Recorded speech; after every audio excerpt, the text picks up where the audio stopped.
What happens when a family locks an elderly mother out of her own house, certain they've won? Ruth quietly turns the tables with a brilliant legal move no one expected. What happened next left everyone in shock. It happened on a Monday, an ordinary day that began with the smell of coffee and the hush of newspapers at the breakfast table. Ruth Miller, 72, had lived in her home for more than 40 years. She knew every creak of the stairs, every knot in the old oak banister, and every flower in the wild patch of garden out back. She thought she knew her family, too. But families are like houses. They can hide secrets in the walls. The signs had been building for months. Her son, David, and his wife, Linda, had moved in just for a while after David lost his job. Ruth, widowed 5 years earlier, welcomed the company. She'd spent her first lonely years after her husband's passing longing for laughter and movement in the halls. When David and Linda arrived with their teenage daughter, Molly, it felt like a second chance at family. At first, everything was comfortable enough. Linda took over the kitchen, filling it with the aroma of spicy curries and baked casseroles. David fixed the gutters and promised to help with the bills, though Ruth never saw much of his pay. Molly, caught between childhood and adulthood, mostly kept to her room, her world filtered through headphones. But slowly, the house changed. Ruth noticed her routines shrinking. Her favorite armchair was moved to make way for Linda's reading nook. Ruth's porcelain figurines were boxed up and replaced by Molly's art projects. The dinners Ruth cooked were politely picked at, then quietly replaced by takeout containers. It was as if her life was being painted over, one layer at a time.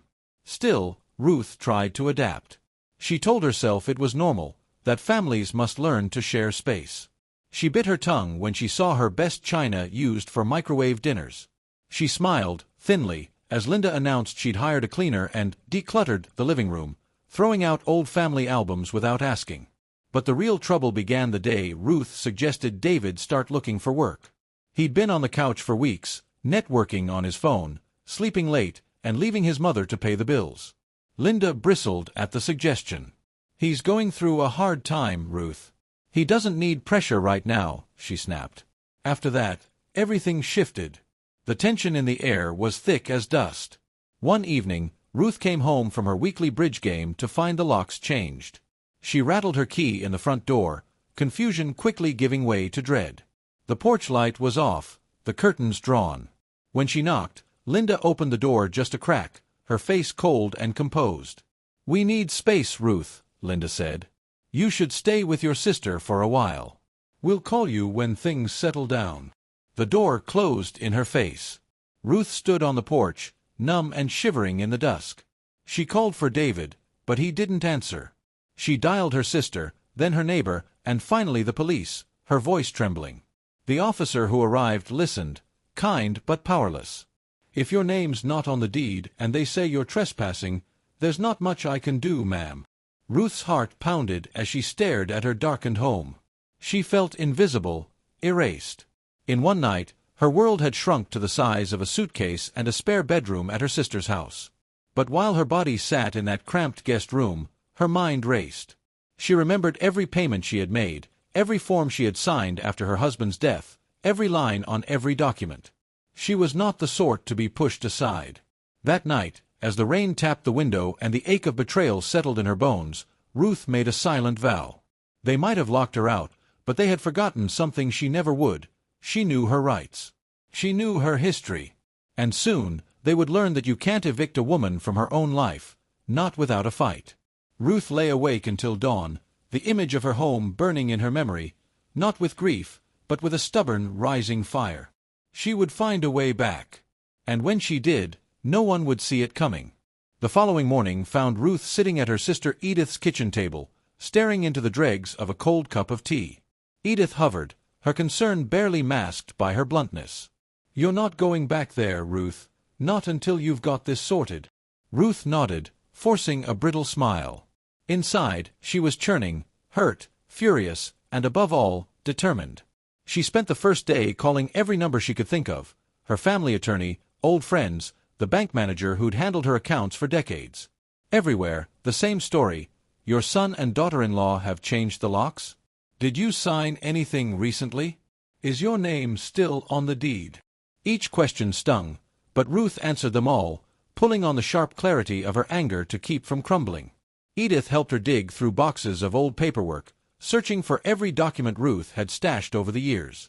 They found insurance forms, utility bills in Ruth's name, and, most importantly, a thick envelope containing a battered property deed. Ruth's hands shook as she read her name, still listed as joint owner with her late husband. There was no mention of David or Linda. Armed with hope, Ruth made another round of calls, this time to the county clerk's office and her lawyer, Mr. Franklin. Franklin listened quietly, his voice steady and reassuring. "Bring me everything you have," he said. "We'll look at it together." The next morning, Ruth arrived at Franklin's office, clutching the envelope as if it were a life raft. The office was cluttered, dusty, but Franklin's gaze was sharp. He spread out every document on the desk, reading with a lawyer's patience. "You're still the legal owner, Ruth. Your son has no authority to bar you from your own home. We have options." Relief warred with fresh anger. "They acted like I was just a guest," Ruth whispered, more to herself than to Franklin. Franklin gave a wry smile. "You're not. And we'll make them remember it." Over the next few days, Ruth followed his instructions to the letter. She documented every call and interaction, gathered witness statements from neighbors who had seen Linda's behavior, and requested copies of every utility bill. Edith, loyal and fierce, accompanied her to the police station to file a formal report of illegal eviction. "Don't let them scare you," she said, gripping Ruth's hand. Meanwhile, Ruth kept tabs on her home from afar. Her neighbor, Mrs. Powers, called nightly with updates. New furniture deliveries, loud arguments, a for sale sign in the yard that appeared one morning without warning.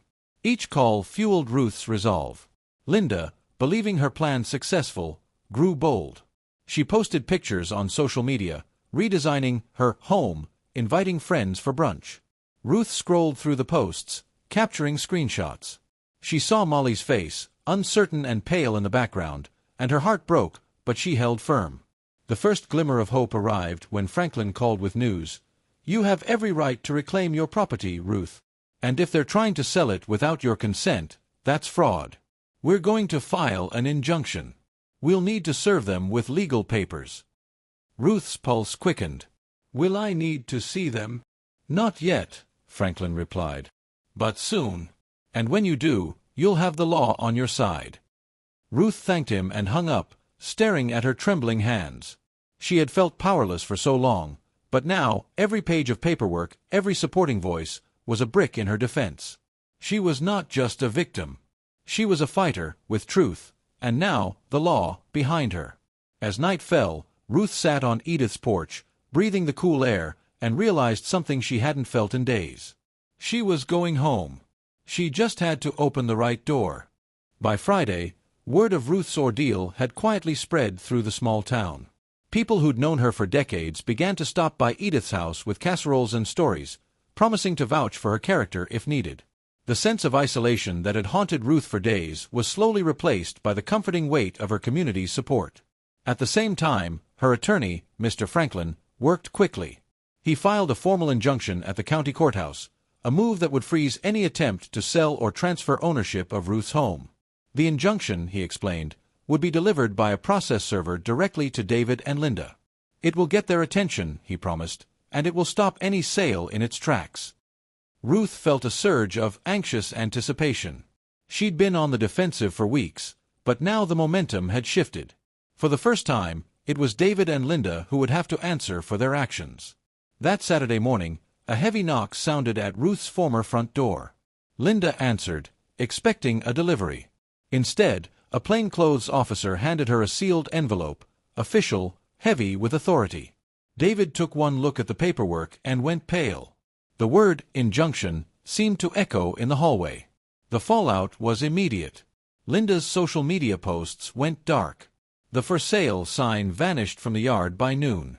Neighbors whispered over fences, watching as David and Linda scrambled, holding whispered arguments that spilled out onto the porch. Meanwhile, Ruth kept a careful distance. Her lawyer had warned her not to make direct contact. She channeled her nervous energy into compiling a final, complete record for the court, a timeline of her eviction, copies of utility payments, and statements from witnesses. She included everything: photographs of her personal property now missing, bank records showing withdrawals she never authorized, and printouts of Linda's online boasts. Edith continued to be her anchor. "They think they're clever, but they're about to find out what happens when you cross the wrong woman," she said, her tone a mix of outrage and pride. The next step was a mediation hearing at the courthouse. Ruth spent the night before rehearsing what she would say. Her hands shook as she practiced, but her voice grew steadier each time. She remembered her husband's quiet confidence and tried to channel it now. On the day of the hearing, Ruth dressed carefully in her best navy suit. The courthouse hallway was crowded, but when she spotted David and Linda, both drawn and anxious, she felt none of the fear she'd expected. Instead, she felt a quiet, burning resolve. Inside the hearing room, Franklin laid out Ruth's case with crisp precision. He presented documents, witness letters, and the deed. He read out a statement Ruth had written herself, every word laced with the ache of betrayal and the clarity of someone who knew her rights. Linda tried to protest, claiming Ruth was unwell and confused. David, sullen and embarrassed, offered little. The judge listened patiently, then turned to Ruth. "Is there anything you wish to say?" Ruth stood. Her voice was soft, but it filled the room. "This is my home. I welcomed my family when they needed me. I have never asked for anything but respect. Instead, I was locked out, cast aside, and treated as an obstacle. I am not confused. I am not invisible. And I am not leaving." The judge nodded. "The law is clear. The injunction stands. No sale, no eviction, no further changes to the property until ownership is resolved in court." David and Linda looked deflated. For the first time, Ruth saw fear in Linda's eyes, not the fear of losing comfort, but the fear of being found out. Afterward, Franklin squeezed Ruth's hand. "You did beautifully," he said. Ruth smiled, exhaustion and hope mingling in her chest. That night, for the first time in weeks, Ruth slept soundly. She dreamed of her garden in bloom, her house full of light, and her own laughter echoing in the halls. She was still far from home, but now she knew the door was opening. And this time, she would walk through it on her own terms. The next week brought a storm of activity that left Ruth's head spinning. The legal injunction had shaken the household at 24 Willow Lane to its foundation. David and Linda began calling around, searching for new legal advice, but the clarity of Ruth's paperwork and the thoroughness of her case left them with little ground to stand on. Inside the house, Linda's confidence disintegrated. She stalked the halls, venting her anger on anyone in reach. Molly retreated further into her room, headphones on, the sounds of her parents' arguments leaking under the door. David tried to project calm, but his anxiety betrayed him. Ruth's neighbor Mrs. Powers called to say she'd seen him outside late at night, pacing the driveway with his phone pressed tight to his ear. Meanwhile, Ruth and her lawyer Franklin pushed forward. At the bank, Ruth met with a notary and confirmed she was the sole owner of her accounts. Together, they flagged the suspicious transactions Linda had made, opening a quiet investigation. Ruth also reviewed her late husband's will with Franklin, just in case, and discovered further protection. Her name alone held primary ownership of the house, with any changes requiring her explicit consent. Edith, seeing Ruth's determination, insisted they celebrate small victories. "Every time you push back, you get a piece of your life back," she said, raising a glass of lemonade at dinner. "You're winning, Ruth, one page at a time." While the legal wheels turned, the wider family learned what was happening. Ruth's niece called, offering support. An old friend from church dropped off a pie and a letter of encouragement. Community began to fill in the spaces where loneliness had crept in. Ruth realized she was far from alone. Her story resonated with so many who had felt dismissed or powerless. Then, another shock. Franklin called with new evidence. A realtor had contacted the county office to inquire about the home's title. Linda had apparently been shopping for buyers even after being served. The documentation Franklin provided proved Linda's attempt to commit fraud, an offense that would add serious consequences to any future court hearing. When Ruth heard this, her sadness gave way to resolve. "They thought I wouldn't fight," she said to Edith one evening as they walked through the neighborhood, "but I'm stronger than they remember." She decided to gather her supporters for a formal family meeting. She asked Franklin to attend and requested that Molly be present. The plan was not to humiliate, but to set the record straight and ensure everyone understood what had truly happened. The day of the meeting, Ruth felt a knot in her stomach. She arrived early, standing in her own driveway for the first time in weeks. Linda greeted her coldly. David avoided her eyes. Molly lingered in the background, uncertainty written on her face. Franklin took charge, outlining the legal facts in plain terms. Ruth spoke next, her voice even, her hand steady. She recounted everything, her openness in welcoming her family, her heartbreak at being locked out, and her resolve to protect her life's work. She presented the evidence of the fraudulent sale attempt and the bank's investigation. There was no shouting, no drama, just truth laid bare. Molly, eyes wide, whispered, "Is it true?" David could only nod, shame etched on his face. Linda offered one last angry denial, but her words rang hollow. Ruth finished quietly, "I deserve respect, and I am not leaving my home." The meeting ended with the house heavy in silence, but Ruth's spirit lighter than it had been in months. She had pulled the web of deceit into the light. And though the fight was not yet over, Ruth finally felt she was winning it.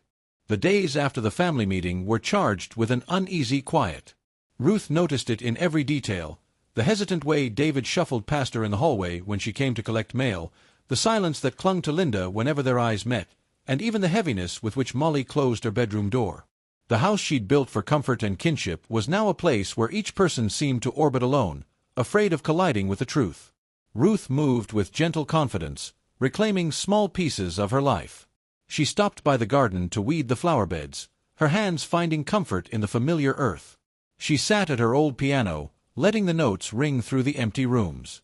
Sometimes, she even caught Molly lingering nearby, as if remembering the happier days of her childhood when her grandmother's music filled the house with warmth. Linda became reclusive, locking herself away to make frantic phone calls. Rumors drifted back to Ruth through Mrs. Powers and the church ladies. Linda was looking for a new job, searching for apartments, anything to keep control slipping further from her grasp. At meals, Linda barely spoke, picking at her food with a bitterness that soured the whole table. Once, when Ruth offered her a bowl of soup, Linda snapped, "Don't pretend you care," before storming out of the kitchen. David was no better. He spent hours at the local coffee shop, nursing a single drink and scrolling through job listings. He apologized to Ruth in awkward, halting phrases, but the words hung between them, too late and too shallow to bridge the gap his actions had carved. Through it all, Ruth's resolve only deepened. Every evening, she documented her day in a small notebook Franklin had given her, noting every slight, every sign of shifting loyalty, every bank transaction.